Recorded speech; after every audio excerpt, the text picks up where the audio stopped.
नमस्कार, बहुत स्वागत है आपका हमारे इस खास कार्यक्रम खबर देश प्रदेश में। मैं हूं आपके साथ प्रज्ञा मिश्रा और मैं हूं आपके साथ निकिता कश्यप। एक बार फिर से हम आप सभी के बीच में आ लौटे हैं खबरों के पिटारे के साथ, और जहां हम आपको आज बताएंगे कि किस तरीके से जो मानसून सेशन है उसमें क्या कुछ अपडेट अभी तक सामने आया है, तो वहीं आपको अयोध्या के घटनाक्रम पर भी जानकारी देंगे और साथ ही साथ आपको कांग्रेस जनता पार्टी के प्रोटेस्ट से लेकर क्या कुछ अभी तक घटनाक्रम इसमें भी देखने को मिल रहा है बताएंगे, और जाते जाते आपको स्पोर्ट्स के बारे में भी जानकारी देंगे। तो बिना किसी देरी के प्रज्ञा शुरुआत करते हैं खबरों की। बिल्कुल, तो नीट यूजी समेत विभिन्न प्रतियोगी परीक्षाओं में कथित पेपर लीक का मुद्दा अब जो है वो सियासी रंग भी पकड़ता जा रहा है। कांग्रेस नेता राहुल गांधी ने इस मामले को लेकर केंद्र सरकार और प्रधानमंत्री नरेंद्र मोदी पर तीखा हमला बोला है। बिल्कुल प्रज्ञा, और जहां राहुल गांधी ने सोशल मीडिया पर जारी एक वीडियो में आरोप लगाया है कि सरकार छात्रों की आवाज को दबाने की कोशिश कर रही है और पेपर लीक के जिम्मेदार लोगों को बचाया जा रहा है, तो वहीं राहुल गांधी का यह बयान ऐसे समय आया है जब मानसून सत्र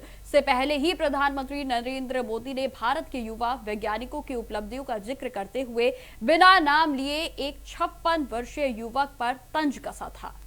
बिल्कुल निकिता, और दिखा देते हैं दर्शकों को इसी पर हमारी एक खास रिपोर्ट। नीट यूजी समेत कई परीक्षाओं में कथित पेपर लीक और कांग्रेस जनता पार्टी के प्रदर्शनकारी छात्रों पर पुलिसिया कार्रवाई को लेकर कांग्रेस नेता राहुल गांधी ने प्रधानमंत्री नरेंद्र मोदी पर बड़ा हमला बोला।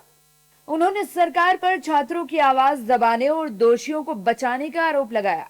राहुल गांधी ने अपने सोशल मीडिया पर वीडियो जारी कर केंद्र सरकार और पीएम मोदी पर जमकर निशाना साधा। सुनिए। This country has a majority of young people. Prime Minister Modi is the most anti-youth Prime Minister India has ever had. The boys and girls who are walking the streets of Delhi are not criminals. They are demanding their rights. Their rights are to have an education system that respects them, to have an education system that is fair, to have an education system that is working. There's absolutely nothing wrong in what they're doing, and it's disgusting what the government is doing and what the police is doing. This is absolutely no way to behave. Tear gassing students, lathi charging students is not democratic. It's not India's way, and it is not the way this should be done. They have legitimate demands. The Prime Minister should accept these demands and do something about it. दरअसल राहुल गांधी का ये बयान तब आया है जब monsoon सत्र शुरू होने से पहले पीएम मोदी ने कहा था कि भारत के युवाओं ने अंतरिक्ष में नई उड़ान भरी है। स्काई रूट में काम करने वाली टीम की औसत उम्र 28 वर्ष है।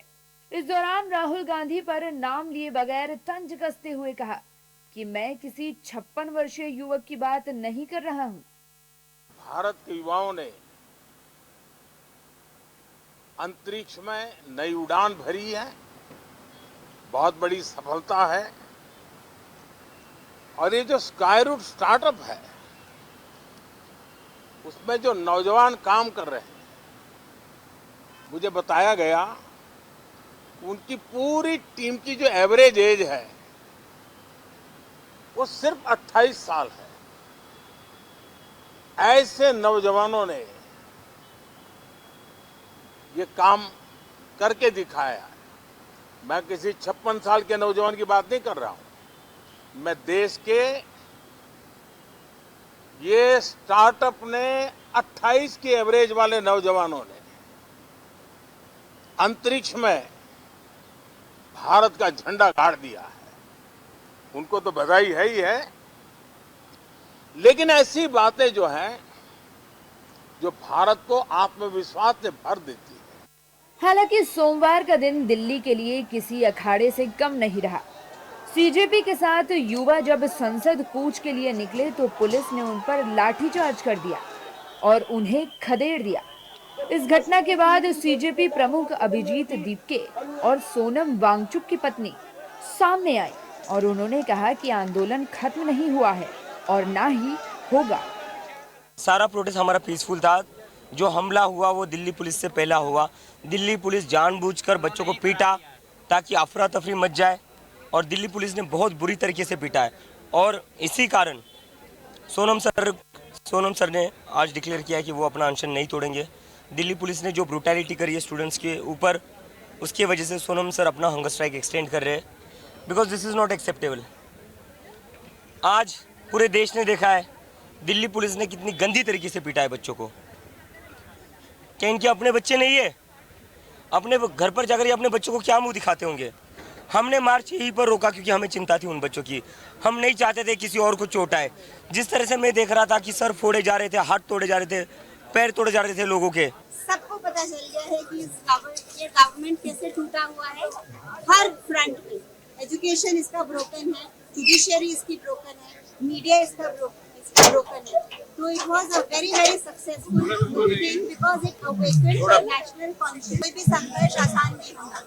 आपको लगता है आज के बाद मूवमेंट और बड़ा होगा? डेफिनेटली।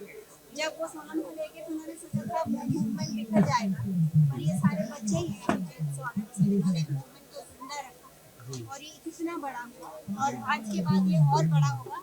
ये तो अभी जस्ट दिल्ली में था, ये पूरे राष्ट्र में हर टाउन, हर सिटी, हर। बहरहाल कॉकरोच जनता पार्टी के संस्थापक अभिजीत दीपके जंतर मंतर पर फिर से बैठ गए हैं। हालांकि अभिजीत दीपके कुछ देर के लिए बेहोश हो गए थे, साथ ही प्रदर्शनकारियों ने उन्हें वहां से हटाया। अब देखना यह है कि ये प्रदर्शन कहां तक जाता है।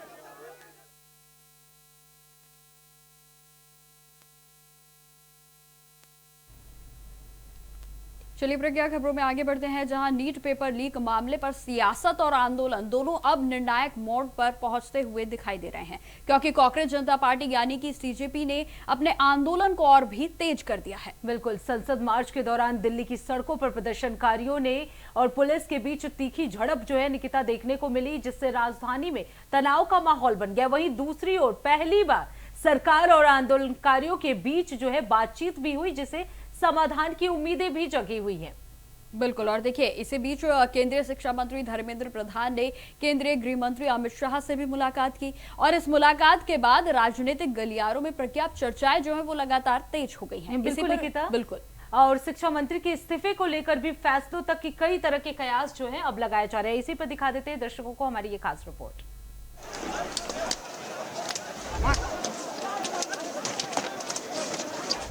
नीट पेपर लीक मामले को लेकर केंद्रीय शिक्षा मंत्री धर्मेंद्र प्रधान के इस्तीफे की मांग कर रही सीजेपी ने सोमवार को संसद मार्च निकाला। जंतर मंतर से निकले प्रदर्शनकारियों ने संसद की ओर बढ़ने की कोशिश की। कई जगह पुलिस और प्रदर्शनकारियों के बीच टकराव भी हुआ। बैरिकेड तोड़ने की कोशिश के बाद पुलिस ने आंसू गैस के गोले छोड़े और बल प्रयोग करके भीड़ को पीछे ढकेला। संसद भवन के आसपास सुरक्षा व्यवस्था और ज्यादा कड़ी कर दी गई। इस बीच राजनीतिक हलचल भी तेज हो गई है। केंद्रीय शिक्षा मंत्री धर्मेंद्र प्रधान ने केंद्रीय गृह मंत्री अमित शाह से मुलाकात की। दोनों नेताओं के बीच क्या बातचीत हुई, इसकी आधिकारिक जानकारी तो सामने नहीं आई है।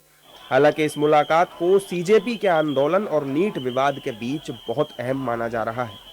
साथ ही सरकार और सीजेपी के डेलीगेशन के बीच पहली बार औपचारिक बातचीत भी हुई। ऐसे में सुगबुगाहटों का दौर शुरू हो गया है। सवाल उठ रहे हैं, क्या सरकार सीजेपी की मांगों को मानेगी? क्या धर्मेंद्र प्रधान इस्तीफा देंगे? क्या आंदोलन और ज्यादा आक्रामक होगा? वहीं देर शाम सीजेपी संस्थापक अभिजीत दीपके ने संसद मार्च के समापन की घोषणा कर दी। प्रदर्शनकारियों पर पुलिसिया कार्रवाई की तीखी आलोचना करते हुए दीपके ने कहा कि सोनम वांगचुक ने अपना अनशन जारी रखने का फैसला किया है। सारा प्रोटेस्ट हमारा पीसफुल था। जो हमला हुआ वो दिल्ली पुलिस से पहला हुआ। दिल्ली पुलिस जानबूझकर बच्चों को पीटा ताकि अफरा तफरी मच जाए और दिल्ली पुलिस ने बहुत बुरी तरीके से पीटा है। और इसी कारण सोनम सर ने आज डिक्लेयर किया कि वो अपना अनशन नहीं तोड़ेंगे। दिल्ली पुलिस ने जो ब्रूटैलिटी करी है स्टूडेंट्स के ऊपर, उसकी वजह से सोनम सर अपना हंगर स्ट्राइक एक्सटेंड कर रहे हैं। हमने मार्च यहीं पर रोका क्योंकि हमें चिंता थी उन बच्चों की। हम नहीं चाहते थे किसी और को चोट आए। जिस तरह से मैं देख रहा था कि सर फोड़े जा रहे थे, हाथ तोड़े जा रहे थे, पैर तोड़े जा रहे थे लोगों के। मैं नहीं चाहता था और बच्चों को नुकसान हो। मैं नहीं चाहता था और किसी को चोट आए। उन बच्चों की चिंता की वजह से हमने हमारा जो मार्च था वो यहीं पर रोका है। ये सरकार ने एक तरफ बात करने के लिए बुलाया और दूसरी तरफ बच्चों पर लाठियां चला रहे थे। ये अभी भी चला रहे हैं। अभी भी आउटर सर्कल पर बच्चों को मार रही हैं। जिस इंसान की वजह से 20 से ज्यादा बच्चों ने सुसाइड करी, उसके ऊपर कोई एक्शन लेगी है सरकार? या सारे नियम कानून, सारे एफआईआर इस देश के नागरिकों के लिए इन्होंने रखे हैं। संसद मार्च और सड़कों पर टकराव के बीच सीजेपी प्रतिनिधि मंडल की नड्डा से हुई बातचीत और अमित शाह और धर्मेंद्र प्रधान की मुलाकात, इन घटनाक्रमों ने आंदोलन को नया राजनीतिक मोड़ जरूर दिया है।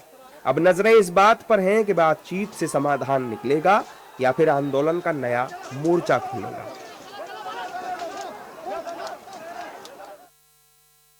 तो सीजेपी पार्टी को लेकर कई तरह की प्रतिक्रियाएं भी सामने आ रही है। इसी पर निकिता हमारे साथ अरविंद कुमार जो है वो दिल्ली से जुड़ चुके हैं। अरविंद, अगर बात की जाए आज दिल्ली को लेकर, क्योंकि जिस तरीके से सीजेपी जो है वो प्रदर्शन कर रही है और मॉनसून सेशन की अगर बात की जाए तो क्या कुछ अपडेट है? क्या अभी भी स्थगित कर दिया गया है लोकसभा और राज्यसभा को?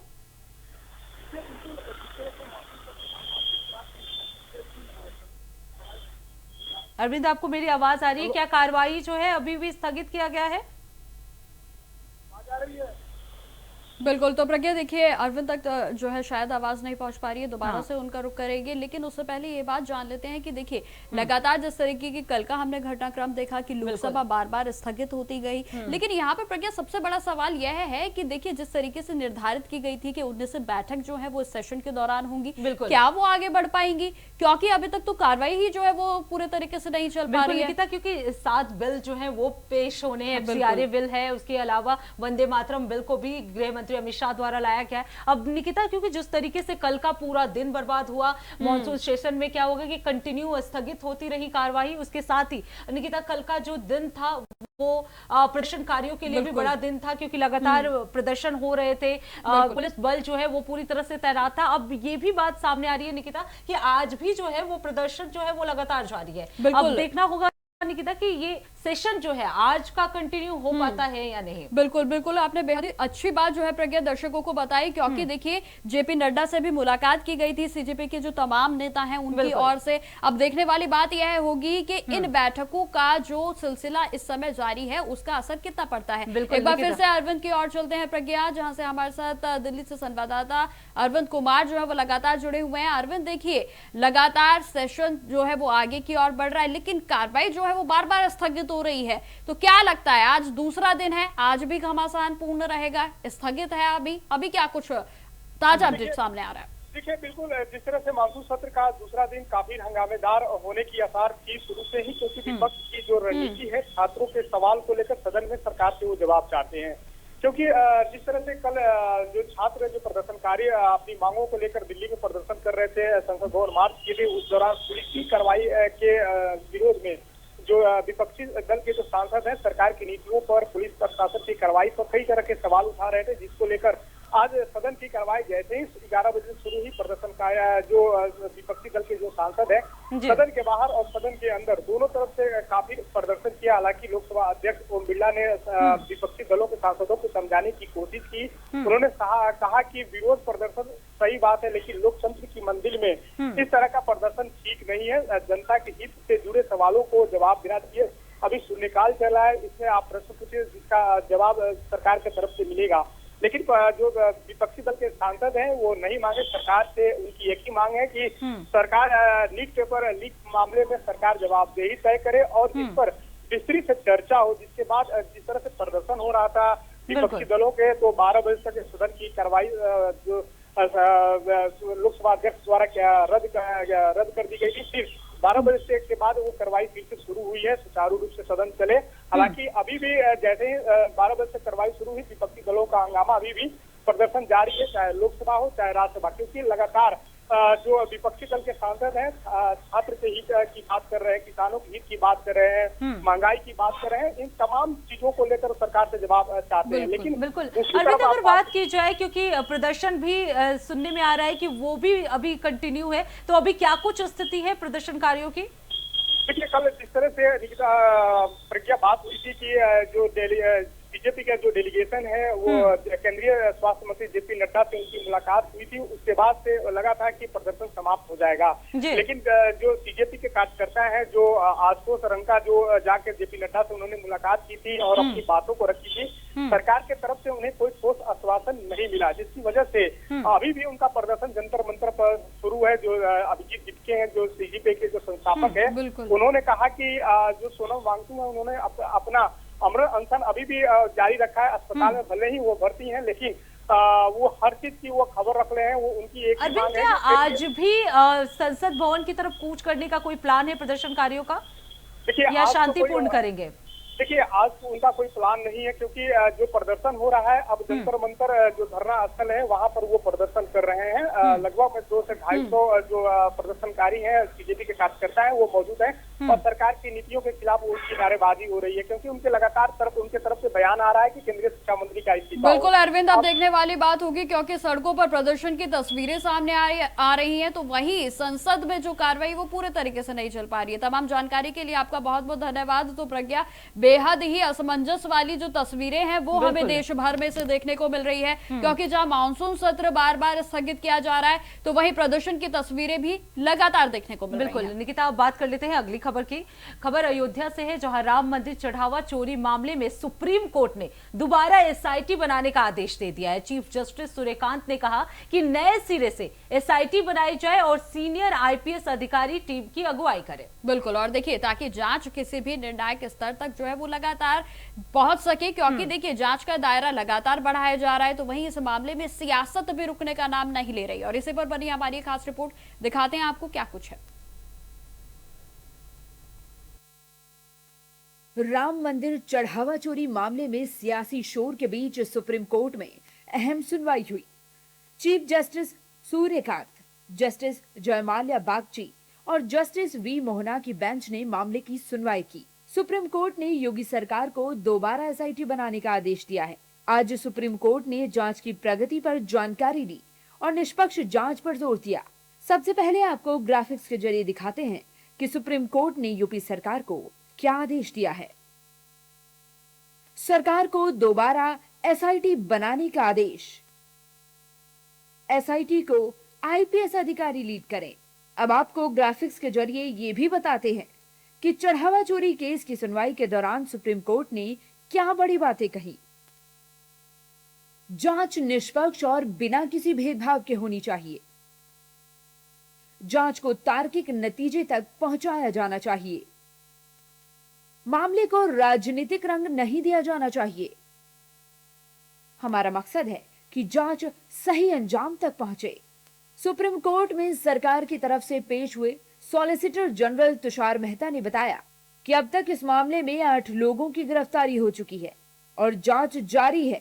वहीं इस मामले में याचिकाकर्ताओं के वकीलों का क्या कुछ कहना है, सुनिए। मंडे को सबसे पहले तो अभी की जांच में क्या चल रहा है उससे सेटिस्फाइड हमारे लॉर्डशिप होते हैं या नहीं। अगर उससे सेटिस्फाइड नहीं होते तो उसके बाद फिर वो डिसाइड करेंगे इसमें क्या होना है। और इसको चूंकि कोर्ट इसका संज्ञान नहीं चुका है तो अब इसमें पॉलिटिक्स ज़्यादा करने की जरूरत ही नहीं है। देखिए इसमें कई तरीके के जो है एप्लीकेशन और PILs लगातार फाइल हो रहे हैं, जिसपे और इस कई तरीके के स्टेटमेंट आ रहे थे, जिसपे CGI ने ये कमेंट किया कि इस मैटर को पॉलिटिसाइज न किया जाए। जिस मैटर को जिस तरीके से CGI खुद इसको जो है गंभीरता से ले रहे हैं और उसको सारी इन्वेस्टिगेशन कर रहे हैं। जहां सुप्रीम कोर्ट कह रहा है कि इस मामले को राजनीतिक रंग नहीं दिया जाना चाहिए, वहीं सियासी दलों की आवाज और तेज होती जा रही है। कांग्रेस का कहना है कि चढ़ावा चोरी मामले में स्वतंत्र जांच होनी चाहिए। वहीं बीजेपी सरकार दो टूक कह रही है कि किसी भी दोषी को बख्शा नहीं जाएगा। जिन्होंने चंदे में लूट की है, जिन्होंने जमीनों के धंधे में लूट की है, जिन्होंने निर्माण में लूट की है, जिन्होंने चारा चुराया है, 84 करोड़ की जमीन इन्होंने चारा बोने के लिए खरीदी थी 8 किलोमीटर दूर, और ट्रस्ट के पास कोई गौशाला नहीं है। ऐसे चारा चोर जो भारतीय जनता पार्टी वाले हैं, इनके खिलाफ जांच तो स्वतंत्र भी होनी चाहिए, सुप्रीम कोर्ट के सुपरविजन में भी होनी चाहिए। अयोध्या में राम के जन्म के अस्तित्व को ही नकारते थे, वहां पर वो मस्जिद की बात करते थे, और आज जो है हिसाब किताब मांग रहे। क्या दर्शन करने गए? क्या उसमें अपना कोई चंदा दिए? तो हिसाब मांगने का इनको कौन सा हक है? लेकिन एसआईटी जांच कर रही है, जो भी दोषी है उन पर कार्रवाई हो रही है और होगी। सुप्रीम कोर्ट में अगली सुनवाई 27 जुलाई को होगी। देखना होगा कि अगली सुनवाई में सुप्रीम कोर्ट क्या कुछ अहम आदेश देती है। देखना ये भी होगा कि नई एसआईटी टीम कब तक इस मामले में दूध का दूध और पानी का पानी कर पाती है। अब बात कर लेते हैं अगली खबर की। शंभू बॉर्डर बंद होने के बाद दिल्ली और पंजाब के बीच सफर करने वाले यात्रियों की मुश्किलें जो हैं वो बढ़ गई हैं। हालात को देखते हुए अंबाला पुलिस ने ट्रैफिक एडवाइजरी जारी कर वैकल्पिक रास्तों की जानकारी दी है। बिल्कुल, और देखिए जहां दिल्ली से पंजाब जाने वाले वाहन अब अंबाला छावनी से चंडीगढ़ मार्ग और लालडू से साथ ही साथ डेरा बस्ती और जीरकपुर होते हुए पंजाब पहुंच सकेंगे। और इसके अलावा लालडू के साथ साथ डेरा बस्ती से भी वैकल्पिक मार्गों के इस्तेमाल किया जा सकता है। तो वहीं पंजाब से दिल्ली जाने वाले यात्रियों के लिए अब राजपुरा से लालडू, डेरा बस्ती तो वहीं जीरकपुर, अंबाला छावनी होते हुए दिल्ली जाने का रूट तय किया गया है। बिल्कुल, यात्रियों को सलाह दी गई है कि वो यात्रा के दौरान इन वैकल्पिक मार्गों का ही इस्तेमाल करें। अंबाला पुलिस ने लोगों से भी अपील की है कि किसी भी आपात स्थिति में डायल 112 पर संपर्क करें। तो प्रशासन इसको लेकर पूरी तरह से निकिता अलर्ट मोड पर नजर आ रहा है। यात्रियों की सुरक्षा और यातायात व्यवस्था को सुचारू बनाने के लिए सभी जरूरी कदम उठाए जा रहे हैं। जहां शंभू बॉर्डर बंद होने के बाद क्या है नया रूट और कहां-कहां बढ़ सकती है परेशानियां, देखिए हमारे इस खास रिपोर्ट में।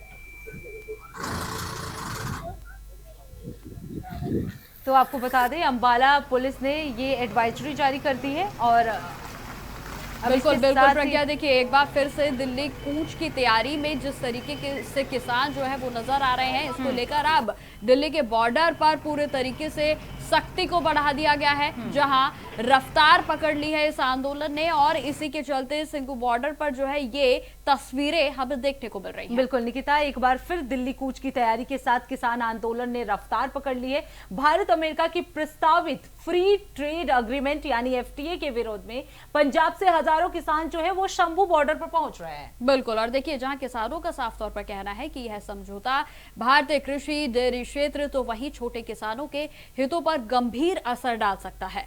और इधर आंदोलन को देखते हुए प्रशासन भी पूरे तरीके से अलर्ट मोड पर है। आपको बताते हैं क्या कुछ और इसमें जानकारी है हमारे इस रिपोर्ट के माध्यम से। किसानों के एक बार फिर दिल्ली की तरफ बढ़ते कदम, एक बार फिर शंभू बॉर्डर पर किसानों का जमावड़ा और एक बार फिर दिल्ली की सीमाओं पर सुरक्षा का अभेद घेरा। पंजाब से हजारों किसान शंभू बॉर्डर पहुंच रहे हैं। भारत और अमेरिका के प्रस्तावित फ्री ट्रेड एग्रीमेंट यानी एफटीए के विरोध में देश बचाओ मोर्चा के नेतृत्व में किसानों ने दिल्ली कूच का ऐलान किया है। चलिए अब आपको बताते हैं कि आखिर किसानों का ये विरोध प्रदर्शन क्यों हो रहा है और उनकी क्या मांगे हैं। भारत और अमेरिका के बीच होने वाले एफटीए को रद्द करने की मांग, खेती और डेयरी पर असर का दावा, विदेशी उत्पादों से नुकसान की आशंका, दिल्ली किसान घाट तक मार्च का ऐलान। किसानों के ऐलान के बाद प्रशासन पूरी तरह अलर्ट है। शंभू बॉर्डर पर कई लेयर की बैरिकेडिंग की गई है। सड़कों पर भारी भरकम कंक्रीट ब्लॉक्स लगाए गए हैं। पानी के टैंकर, आंसू गैस के गोले और बड़ी संख्या में हरियाणा पुलिस की तैनाती है। इतना ही नहीं, भारतीय न्याय संहिता की धारा 163 भी लागू कर दी गई है और पंजाब हरियाणा के बीच आवाजाही पूरी तरह से रोक दी गई है। अमृतसर, गुरदासपुर और पंजाब के कई जिलों से किसान दिल्ली पहुंचने की तैयारी में हैं। किसानों का कहना है कि अगर भारत अमेरिका एफटीए लागू हुआ तो विदेशी कृषि और डेयरी उत्पाद भारतीय बाजार में आएंगे, जिससे छोटे किसानों की आय पर सीधा असर पड़ेगा। वो भारत अमेरिका व्यापारिक दो तरफा जो समझौता हुआ भारत अमेरिका के बीच, वही मुद्दा है। वो देश के हित में नहीं है, किसान की अकेली बात नहीं है। इसमें जो जितना भी लघु उद्योग है को 500 से लेकर 1000 करोड़ जो रुपया लगाते हैं अपनी इंडस्ट्री पर, वो और उसके साथ जितना भी दुकानदार है, खुदरा व्यापार है, उसके ऊपर भी बुरा प्रभाव पड़ेगा। किसानों की खेती तो पूरी तरह बर्बाद हो जाएगी और जो डेयरी सेक्टर है वो भी बर्बाद हो जाएगा। लेकिन अब जो मेन मुद्दा है वो भारत और अमेरिका की जो फ्री ट्रेड डील हुई है, जो मोदी जी ने उसके दस्तखत किए हैं, वो सिर्फ फ्री डील के नहीं किए, वो पूरे भारतवर्ष के लोगों के, चाहे वो दुकानदार है, चाहे वो किसान है, चाहे व्यापार वर्ग है, चाहे डेयरी फार्म है, उसकी डेथ वारंट पे उसके साइन हुए हैं। आज देश बचाओ मोर्चे के सद्दे ऊपर जो कि Bharat America trade deal, free trade deal जो कर रहा है, तो व्यापार समझौता जो होने जा रहा है, उसको रोकने के लिए जो पूरे भारत की सैकड़े जथेबंदियां, अकेली पंजाब से नहीं है या हरियाणा से नहीं, पूरा केरला, आंध्रा, गुजरात से भी इस मुद्दे के लिए उधर पहुंच रही हैं, जो कि एक महान रैली, जो बड़ी रैली तो जो किसान घाट में होनी है पुरानी दिल्ली, उसमें जाने के लिए अभी हम तैयार हैं उधर जाने के लिए, उधर मार्च करने के लिए। तो बाकी होर जथेबंदियां भी उधर पहुंच रही हैं। किसानों का दिल्ली कूच ऐसे वक्त हो रहा है जब कुछ दिन पहले ही किसान नेता राकेश टिकैत ने दिल्ली के जंतर मंतर पर सोनम वांगचुक और कॉकरोच जनता पार्टी के नेतृत्व में चल रहे छात्र युवा आंदोलन का समर्थन करते हुए कहा था कि चिंता मत करो, ट्रैक्टर ट्रॉली सब गांवों में तैयार खड़े हैं। ऐसे में सवाल है, क्या किसानों का दिल्ली मार्च पहले से प्री प्लान था? क्या किसी साजिश के तहत सरकार को चौतरफा घेरने की तैयारी हो रही है? फिलहाल शंभू बॉर्डर पर किसान डटे हैं, पुलिस पूरी ताकत के साथ तैनात है और दिल्ली की सीमाएं पूरी तरह सील हैं। आने वाले घंटों में हालात कैसे बदलते हैं, इस पर सबकी नजरें टिकी हैं। जहां विधानसभा में मानसून सत्र के पहले दिन ही अब सरकार ने मध्य प्रदेश समान नागरिक संहिता यानी कि यूसीसी बिल को पेश कर दिया है और जहां मंत्री गौतम टेटवाल ने भी इस पर विपक्ष पर जमकर निशाना साधा और जहां कुल मिलाकर कहा जा सकता है सत्र काफी हंगामापूर्ण रहा। बिल्कुल, एमपी के मुख्यमंत्री डॉक्टर मोहन यादव ने सोमवार को ही कैबिनेट बैठक में बिल सदन में पेश करने की मंजूरी दी और इसे ऐतिहासिक भी बताया। इस पे दिखा देते हैं दर्शकों को हमारी ये खास रिपोर्ट। मध्य प्रदेश विधानसभा में मानसून सत्र के पहले दिन ही सरकार ने मध्य प्रदेश समान नागरिक संहिता यानी यूसीसी बिल पेश कर दिया है। मंत्री गौतम टेटवाल ने जब पटल पर बिल रखा तो विपक्षी दल की ओर से जमकर हंगामा किया गया। एमपी के मुख्यमंत्री डॉक्टर मोहन यादव ने सोमवार को ही कैबिनेट बैठक में बिल सदन में पेश करने की मंजूरी दी थी और इसे ऐतिहासिक बताया था। विधानसभा अध्यक्ष नरेंद्र सिंह तोमर ने कहा कि अब बिल पर विधानसभा में सत्र के दौरान चर्चा की जाएगी। बिल पेश होने के बाद बीजेपी नेताओं ने क्या कुछ कहा, पहले आप उन्हें सुनिए। जनसंघ के ज़माने से ही जो प्रमुख मुद्दे थे कांग्रेस के खिलाफ, उसमें से धारा 370, 35 से अयोध्या में भगवान राम का मंदिर, नागरिकता संशोधन कानून और समान नागरिक संहिता, ये वो मुद्दे थे जिस मुद्दों को लेकर जनसंघ की स्थापना हुई। फिर भारतीय जनता पार्टी ने उसको आगे बढ़ाया। तो आप देखें कि भारतीय जनता पार्टी का जब सरकार आई और जनता ने आशीर्वाद दिया तो एक एक करके उन सारे जो मुद्दे थे उसका समाधान हो रहा है। देखिए, भारत सरकार आदरणीय प्रधानमंत्री नरेंद्र मोदी जी, आदरणीय गृह मंत्री अमित शाह जी की प्रेरणा से पूरे देश में वायुमंडल तैयार हुआ है। आज मध्य प्रदेश सरकार यूसीसी का बिल मध्य प्रदेश के हाउस में लेकर आएगी और पास भी होगा। कांग्रेस केवल इस बिल का इसलिए विरोध करना चाहती है कि कांग्रेस हलाला जैसी कुप्रथाओं को बढ़ावा देना चाहती है, मुल्ला मौलवियों से दहशत में रहना चाहती है। पहले भी साहबानो प्रकरण में जब साहबानो जीती थी तो कांग्रेस के प्रधानमंत्री राजीव गांधी ने उस प्रकरण को, सुप्रीम कोर्ट के प्रकरण को सदन में ले जाकर बदला था। इसका मतलब कांग्रेस मुस्लिम महिलाओं के साथ भेदभाव करना चाहती है, उनको बेइज्जत करना चाहती है। यूसीसी कल हमने विधानसभा कल यूसीसी बिल कल हमने कैबिनेट के माध्यम से विधानसभा की ओर अग्रेषित किया और आज विधानसभा में वो टेबल हुआ है। जल्द से जल्द उसको हम पारित करेंगे। ये इस देश के भविष्य के लिए और खासकर महिलाओं के हितों के लिए बहुत आवश्यक है। एक रूपता है, समानता है और उसके माध्यम से ये देश का नवनिर्माण हो, उसके लिए यूसीसी आवश्यक है। कांग्रेस को तो विरोध करना है। जिस राजनीतिक दल की नींव ही फूट डालो और राज करो की नीति के माध्यम से बनी हो, वो तो निश्चित रूप से एक रूपता और एक समानता की बात जहाँ आएगी उसका विरोध करेंगे। कांग्रेस को और कुछ आता नहीं है। सही समय इसमें हेलो मुख्यमंत्री जी को बताइए। जबकि विपक्षी पार्टी कांग्रेस इस बिल का विरोध कर रही है। कांग्रेस कह रही है कि बीजेपी ने सब कुछ बिना बताए किया है और कांग्रेस उसका विरोध करेगी। मध्य प्रदेश प्रदेश है या कोई देश है?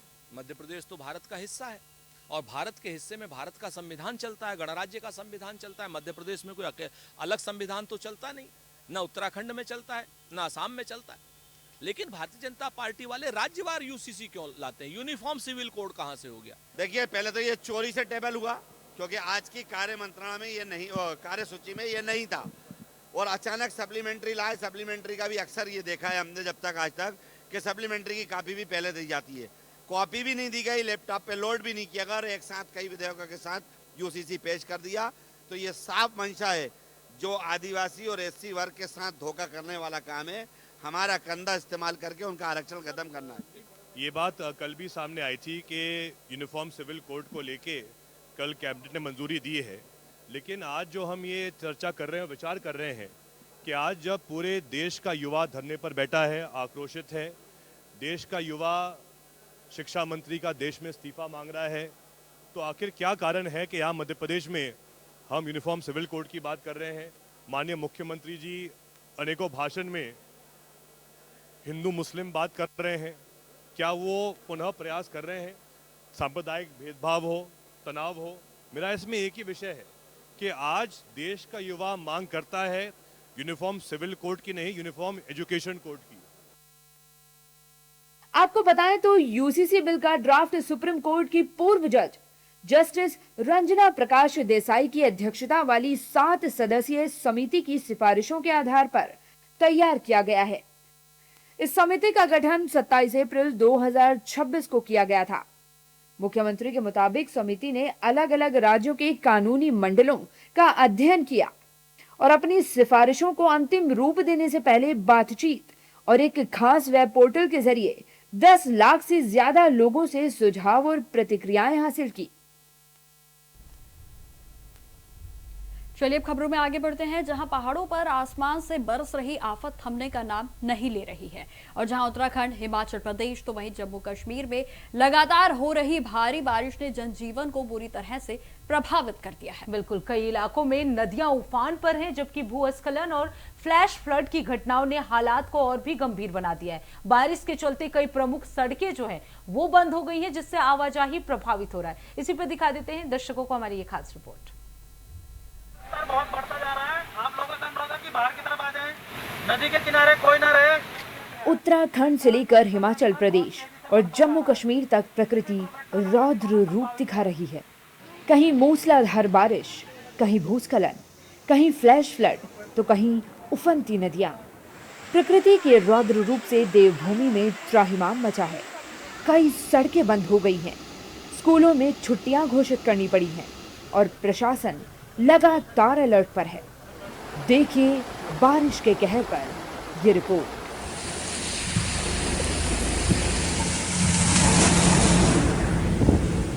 देवभूमि उत्तराखंड में लगातार हो रही मूसलाधार बारिश ने जनजीवन अस्त व्यस्त कर दिया है। ऋषिकेश में गंगा नदी खतरे के निशान के करीब बह रही है। परमार्थ निकेतन का आरती स्थल पूरी तरह जलमग्न हो गया है, जबकि त्रिवेणी घाट पर जलस्तर लगातार बढ़ रहा है। एसडीआरएफ, जल पुलिस और आपदा राहत दल ने घाटों को खाली कराकर श्रद्धालुओं और पर्यटकों को सुरक्षित स्थानों पर पहुंचाया है। देहरादून में टपकेश्वर मंदिर के पास तमसा नदी का जलस्तर भी तेजी से बढ़ गया है। वहीं मसूरी देहरादून मार्ग पर सड़क में दरार आने के बाद प्रशासन ने एहतियातन आवाजाही रोक दी है। देहरादून, हरिद्वार और टिहरी समेत कई जिलों में रेड अलर्ट के बीच स्कूल भी बंद कर दिए गए हैं। भैया आप देखते हैं जिस हिसाब से बारिश भी मॉर्निंग से कंटिन्यू हो रही है, इधर अब रास्ता भी आधा वैसे भी जा चुका है, अब वेट ही कर सकते हैं, अब राह देख रहे हैं घर जाने की। और क्या? हाँ सर, दिक्कत तो हो ही रही है, रोड टूटी हुई है तो दिक्कत होती है। क्या बोल रहा है, सड़क कब तक खुल जाएगी, कितनी दिक्कतें हो रही हैं आप लोगों को? लगता है सर, देखो सर खुली तो जाएगी, 2-3 दिन में तो खुली जाएगी। वैसे लगभग आधा रोड जो है वो आधी रोड यहाँ पे जा चुकी है, तो डैमेज अच्छा खासा हो रखा है। यहाँ पे पीडब्ल्यूडी टीम लगातार मौजूद है यहाँ पे, जो हमारे इलेक्ट्रिक पोल्स उसको शिफ्ट करके बैक कटिंग के माध्यम से वैकल्पिक रास्ता यहाँ पे तैयार किया जा रहा है। स्ट्रैंडेड टूरिस्ट को निगरानी के तौर पर पीडब्ल्यूडी प्रशासन के माध्यम से यहाँ पे निकलने दिया जा रहा है, ताकि वो यहाँ पे स्ट्रैंडेड ना रहें। लेकिन हैवी व्हीकल्स को बिल्कुल अभी बैन किया गया है। स्पेशली रात को मैं सभी से अनुरोध करूंगा कि ट्रैवल करने से बचें और अन्य मार्गों का इस्तेमाल करें। सरोवर नगरी नैनीताल में भी लगातार बारिश का दौर जारी है। पर्यटक सुहाने मौसम का आनंद लेते नजर आ रहे हैं। इस बीच मौसम विभाग ने अगले 2 दिनों तक बारिश जारी रहने का अनुमान जताया है। हिमाचल प्रदेश के हालात भी कुछ अलग नहीं है। चंबा, कांगड़ा, मंडी, सिरमौर और कुल्लू जिलों में रेड अलर्ट जारी है। कांगड़ा समेत कई जिलों में सरकारी और निजी शिक्षण संस्थानों को बंद रखने के आदेश दिए गए हैं। मौसम विभाग ने भूस्खलन, फ्लैश फ्लड, पेड़ गिरने और सड़कें बंद होने की चेतावनी दी है। जिला प्रशासन लगातार लोगों से अनावश्यक यात्रा से बचने और नदी नालों से दूर रहने की अपील कर रहा है। और इसी संदर्भ में हमने 20 और 21 तारीख के लिए जितने भी एजुकेशनल इंस्टीट्यूशंस हैं, गवर्नमेंट हो या प्राइवेट हो, उन सब के क्लोजर के ऑर्डर कर दिए थे। तो आज भी जैसे इसको इम्प्लीमेंट किया गया, कल के लिए भी यही आदेश है और बाकी सभी से मेरा अनुरोध यही है कि इस हफ्ते जो आईएमडी ने हमें जारी किए हैं डायरेक्शंस, उसमें ये है कि हिमाचल प्रदेश में भारी से बहुत भारी वर्षा होने की संभावना है। काफी ऐसे क्षेत्र हैं, उसमें अब लोगों से ये अपील है कि अपना ध्यान रखें, खुद अननेसेसरी ट्रैवल ना करें और नदी नालों से दूर रहें। शिमला में बारिश का दौर शुरू हो गया है। चंबा, कांगड़ा, मंडी और सिरमौर जिलों में रेड अलर्ट है। वहीं हमीरपुर, ऊना, शिमला, सोलन और कुल्लू में ऑरेंज अलर्ट है। राज्य के अन्य जिलों के लिए येलो अलर्ट जारी किया गया है। 21 जुलाई की बात करें तो जो 4 डिस्ट्रिक्ट हैं जिसमें चंबा, कांगड़ा, मंडी और सिरमौर के साथ डिस्ट्रिक्ट कुल्लू में भी एक्सट्रीमली हैवी बारिश हो सकती है, 1 या 2 स्थानों को मिला के। तो इसको देखते हुए कल डिस्ट्रिक्ट कुल्लू में भी एक्सट्रीमली हैवी का अलर्ट जारी किया गया है। और उसके बाद अगर बात करें तो जो हमारे क्षेत्र हैं इसमें ऊना, हमीरपुर है, शिमला है, तो कल के लिए वहाँ पे ऑरेंज कैटेगरी में वेरी हैवी रेनफॉल का अलर्ट जारी किया गया है। जो हमारे क्षेत्र हैं लाहौल स्पीति किन्नौर, वहाँ के लिए येलो कैटेगरी में अलर्ट कल भी जारी रहेगा। और इसको देखते हुए जो 22 जुलाई को केवल ऑरेंज कैटेगरी का अलर्ट जारी किया गया, जिसमें डिस्ट्रिक्ट ऊना, हमीरपुर, कांगड़ा, सिरमौर और मंडी है जहाँ पे ऑरेंज कैटेगरी में अलर्ट जारी किया गया है। जो बाकी क्षेत्र हैं सिवाय लाहौल स्पीति किन्नौर के, वहाँ पे येलो कैटेगरी में अलर्ट जारी किया। हिमाचल के धर्मशाला में भारी बारिश के रेड अलर्ट के बाद जिला प्रशासन ने एहतियाती कदम उठाए हैं। डीसी हेमराज बैरवा ने जिले के सभी सरकारी और निजी शिक्षण संस्थानों को 21 जुलाई तक बंद रखने के निर्देश दिए हैं। जितने भी हमारे शैक्षणिक संस्थान हैं जो नॉन रेजिडेंशियल हैं, वहाँ पर हमने छुट्टी डिक्लेयर करने का निर्णय लिया। और जो हमारे अलग अलग विभाग हैं, चाहे वो रोड फैसिलिटी को मेंटेन करने वाले हैं, चाहे पानी के लिए जिम्मेदार हैं, बिजली के लिए जिम्मेदार हैं, उन सभी विभागों को जो उनकी वल्नरेबिलिटीज हैं उन पर दोबारा से रिव्यू करके एक्शन लेने के लिए उनको निर्देश दिए हैं, ताकि जो उनकी वजह से होने वाले नुकसान हैं उससे हम बच सकें।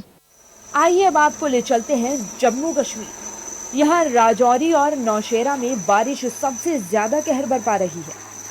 फ्लैश फ्लड की चपेट में आने से कई इलाकों में भारी नुकसान हुआ है।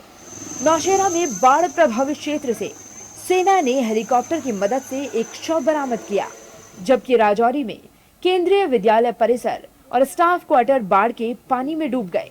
बीएसएफ की टीम ने फंसे कर्मचारियों और उनके परिवारों का सुरक्षित रेस्क्यू किया। सुरनकोट में बादल फटने और भूस्खलन के बाद लापता लोगों की तलाश लगातार जारी है। कई शव बरामद किए गए हैं। सब डिस्ट्रिक्ट हॉस्पिटल नौशेरा में लेके जा रहे हैं, वहाँ से इसको आइडेंटिफाई करके प्रॉपर प्रोसीजर फॉलो करते हैं। अभी शव की पहचान हो पाई है या नहीं हो पाई? ये पहचान के लिए हम इसको नौशेरा सब डिस्ट्रिक्ट हॉस्पिटल लेके जा रहे हैं और वहीं से आइडेंटिफाई करके तो बाकी फॉर्मेलिटीज पूरी करके तो उनको हैंडओवर करेंगे। जिसकी भी गाड़ी होगी उसको।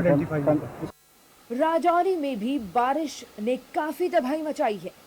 यहाँ फ्लैश फ्लड ने 3 जिंदगियां निकल ली। लोगों का काफी नुकसान हुआ है। प्रशासन राहत और पुनर्वास कार्य युद्ध स्तर पर चला रहा है। बिजली, सड़क और पेयजल जैसी आवश्यक सेवाओं को जल्द बहाल करने के प्रयास जारी हैं। यहाँ पे पीछे स्कूल है और लगभग यहाँ से हजारों लोगों का रास्ता ये चलने का, हॉस्पिटल का भी जाता है, ऊपर पावर हाउस वाली साइड भी ये रास्ता जाता है। पीछे मेरा मकान है सर, मैं मेहनत मजदूरी करी के काम करना सर, रास्ता सारा रुड़ी गया, स्कूल है बाकी थू हज़ारों लोग लंघने सारे ही आई है, दिक्कत आई है, थू लंघने में बहुत मुश्किल है। मेरे मकान ने अंदर पानी गया, मेरा बहुत बड़ा नुकसान हुई है। आपको पता है कि परसों रात में जब आईएमडी की गाइडलाइन भी थी, जिसके अकॉर्डिंग यहाँ पर जिस तरीके से जो पानी आया उस वजह से यहाँ पे पुराने बस स्टैंड के पास में जो नुकसान हुआ जहाँ तो थे, देखा उनको क्या रीज़न रहा किस तरीके से। और जो यहाँ पर जो 3 बॉडीज़ भी मिली, डेथ हुई है, लोग जो यहाँ पर काफ़ी लोगों का नुकसान हुआ उसको देखा है। पूरा जो रिस्टोरेशन है इंफ्रा का, पावर सप्लाई का, वाटर सप्लाई का, रोड्स का, वो रिव्यू किया है, उसको जल्दी से जल्दी किया जाए जिससे कि लोगों को सहूलियत हो। फिर हमने यहाँ विजिट किया जहाँ पर कि वहाँ पर जितने लोग थे वो लोग यहाँ पर रह रहे हैं, इनकी सुविधाओं को देखा, किस तरीके से इनको सुविधाजनक रखा जाए उसको देखा गया।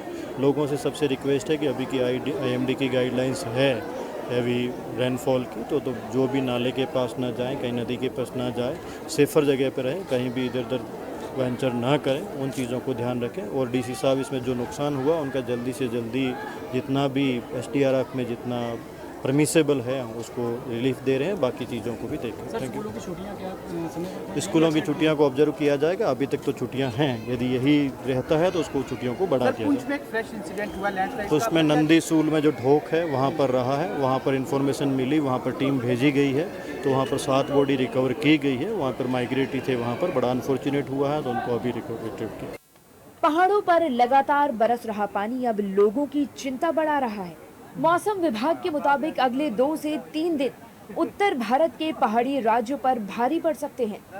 प्रशासन ने लोगों से नदी नालों से दूर रहने, खराब मौसम में यात्रा से बचने और केवल आधिकारिक मौसम संबंधी सलाह का पालन करने की अपील की है। अब रुक कर लेते हैं अगली खबर के।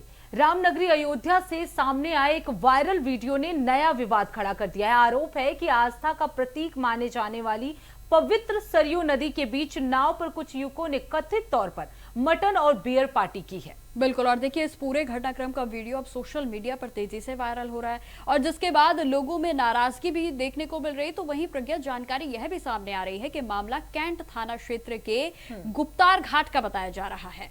वहीं वीडियो सामने आने के बाद अब कई लोगों ने इसे धार्मिक भावनाओं को आहत करने वाला बताया है। इसी पे निकिता दिखा देते हैं दर्शकों को हमारी ये रिपोर्ट।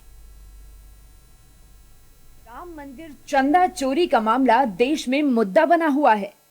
इस बीच अयोध्या से हैरान करने वाला मामला सामने आया है, जिसने सभी को हैरान कर दिया है। दरअसल रामनगरी अयोध्या में पवित्र सरयू नदी के बीच धार में नाव पर बियर और मटन पार्टी का मामला सामने आया है, जहां 4 युवक नाव पर बैठकर मटन खाते, बियर पीते और उसका वीडियो बनाते दिखे। तस्वीरें सामने आई तो लोगों की आस्था आहत हुई। शिकायत की गई तो पता चला कि मामला कैंट थाना क्षेत्र के गुप्तार घाट का है। तस्वीरें रविवार को सामने आई। तस्वीरें देख संत समाज भड़क गया और सख्त से सख्त कार्रवाई की मांग की है। बहुत निंदनीय है, हम घोर निंदा करते हैं। हम नहीं, पूरा संत समाज निंदा करता है। और मैं प्रशासन से और उत्तर प्रदेश के मुखिया माननीय श्री योगी आदित्यनाथ जी से अपील करता हूं कि इन जितने भी लोग हैं, जो भी जिस समाज के भी हैं, इनके ऊपर सख्त से सख्त कार्रवाई हो, क्योंकि जो सरयू केवल एक नदी नहीं है, ये हम लोगों की सनातन धर्म की प्रतीक है और हमारी माँ है। सरयू माँ है हम लोगों की, और माँ के ऊपर ऐसा कृतित्व संत समाज बर्दाश्त नहीं करेगा। इसकी घोर निंदा करते हैं और सख्त से सख्त कार्रवाई करो। यह सरयू जी के भीतर में ये सरयू मैया का अपमान है, यह हिंदू धर्म का अपमान है और ये जघन्य अपराध है इसके लिए। और अच्छा, मैं देख रहा हूँ कि अब सरयू नदी का वातावरण भी जो है, पहले से जहाँ लोग सरयू तट पर बैठ के भजन कीर्तन करते थे, धीरे धीरे पिकनिक स्पॉट जैसा बनता चला जा रहा है। वहाँ पर जैसे जो लोग पार्कों में, वाटर पार्कों में जाकर के पिकनिक मनाते थे, अब सरयू तट के अगल बगल भजन करने वाले जी मांग करते हैं उनके खिलाफ सख्त से सख्त कार्रवाई हो। ऐसे लोगों के खिलाफ जो है ये बर्दाश्त से बाहर है कि सरयू जी के बीच में बैठ करके वो बता रहे हैं, नाम ले करके कह रहे हैं और मांस का सेवन कर रहे हैं। माननीय मुख्यमंत्री जी से अपील है, जिला प्रशासन से अपील है कि उनके खिलाफ सख्त कार्रवाई हो। देखिए, ये बहुत ही जघन्य अपराध है। माँ भगवती पतित पावनी सरयू की 20 अविरल धारा, जिसको हम सभी सनातनी जन आचमन करते हैं, पूजा पाठ में उपयोग करते हैं, जिनकी शुचिता पवित्रता का हम लोग गुणगान करते हैं, ऐसे पवित्र धारा के अंदर इस तरह का कुकृत्य करना जघन्य अपराध है। लेकिन उससे पहले हम आपको बताना चाहेंगे, जब भी आप किसी भी तीर्थ स्थल को पर्यटन स्थल में घोषित करेंगे तो इस तरह का कुकृत्य सामने आता ही रहेगा। बहुत ही दुर्भाग्यपूर्ण है, बहुत ही निंदनीय है। सरकार को इस पर तत्काल कठोर कार्रवाई करना चाहिए, उन सबको गिरफ्तार करना चाहिए, जेल भेजना चाहिए और ऐसा दंड देना चाहिए कि भविष्य में ऐसा कोई ना करे। ब्रिटिश गवर्नमेंट के समय से ही सभी जगह एक पत्थर लगा हुआ है और उस पर लिखा हुआ है कि यहाँ किसी प्रकार का आखेट करना मना है। अयोध्या धाम में 14 कोसी परिक्रमा के अंदर इन सारी चीज सब वर्जित है। अयोध्या खास करके पंचकोसी के अंदर तो बिल्कुल वर्जित है और उसमें भी सरयू जी के अंदर वीडियो बनाकर डालना कितनी आश्चर्य की बात है। पुलिस के मुताबिक वीडियो करीब 4 दिन पुराना बताया जा रहा है। वीडियो सामने आने के बाद पुलिस ने कार्रवाई करते हुए नाव पर सवार युवकों को हिरासत में ले लिया। हिरासत में लिए जाने के बाद वीडियो डालने वाला शख्स माफी मांगता दिखा। पुलिस के मुताबिक वीडियो में नजर आ रहे युवक गुप्तार घाट क्षेत्र के रहने वाले हैं। सभी नाव चलाकर जीविका चलाते हैं। हालांकि सभी को हिरासत में ले लिया गया है, लेकिन इन चारों के खिलाफ किसी ने केस भी दर्ज नहीं कराया है। फिलहाल मामला सुर्खियां बना हुआ है। खबरों में आगे बढ़ते हैं। त्रिपुरा पुलिस की ओर से महकमे में एक हड़कंप मचा देने वाली वीडियो सामने आई है, जहां त्रिपुरा में आपको जानकारी दे दें कि महानिदेशक अनुराग धनखड़ का शव अगरतला में स्थित पुलिस मुख्यालय में मिला और जहां शुरुआती जानकारी के मुताबिक उनके सर्विस रिवॉल्वर से ही गोली लगने की बात भी सामने आई है। और बिल्कुल निकिता, और बताया जा रहा है आत्महत्या की गई है। हालांकि पुलिस की ओर से इस मामले में अभी तक कोई आधिकारिक पुष्टि नहीं की गई है और घटना की जानकारी मिलते ही फॉरेंसिक टीम मौके पर पहुंची और सबूत जुटाने का काम जो है वो शुरू कर दिया है। इसी पे दिखा देते हैं दर्शकों को हमारी ये खास रिपोर्ट। मुख्यालय, जहां रोज कानून व्यवस्था की रणनीति बनाई जाती थी, आज वहीं सोमवार को ऐसा मंजर दिखा जिसने पूरे पुलिस महकमे को हिलाकर रख दिया। त्रिपुरा के डीजीपी अनुराग धनखड़ अपने कार्यालय में मृत पाए गए। सूचना मिलते ही वरिष्ठ पुलिस अधिकारी मौके पर पहुंचे। घटनास्थल को सील किया गया और शव को तुरंत अगरतला सरकारी मेडिकल कॉलेज भेज दिया गया। शुरुआती जानकारी में सर्विस रिवॉल्वर से गोली लगने की बात सामने आई है, जिसके बाद आत्महत्या की आशंका जताई जा रही है, लेकिन पुलिस की तरफ से अभी तक इसकी कोई आधिकारिक पुष्टि नहीं हुई है। Shri Anurag Dhankar sir was brought to the hospital. We could not get any sign of life, meaning by pulse, blood pressure, respiratory, nothing was could be elicited.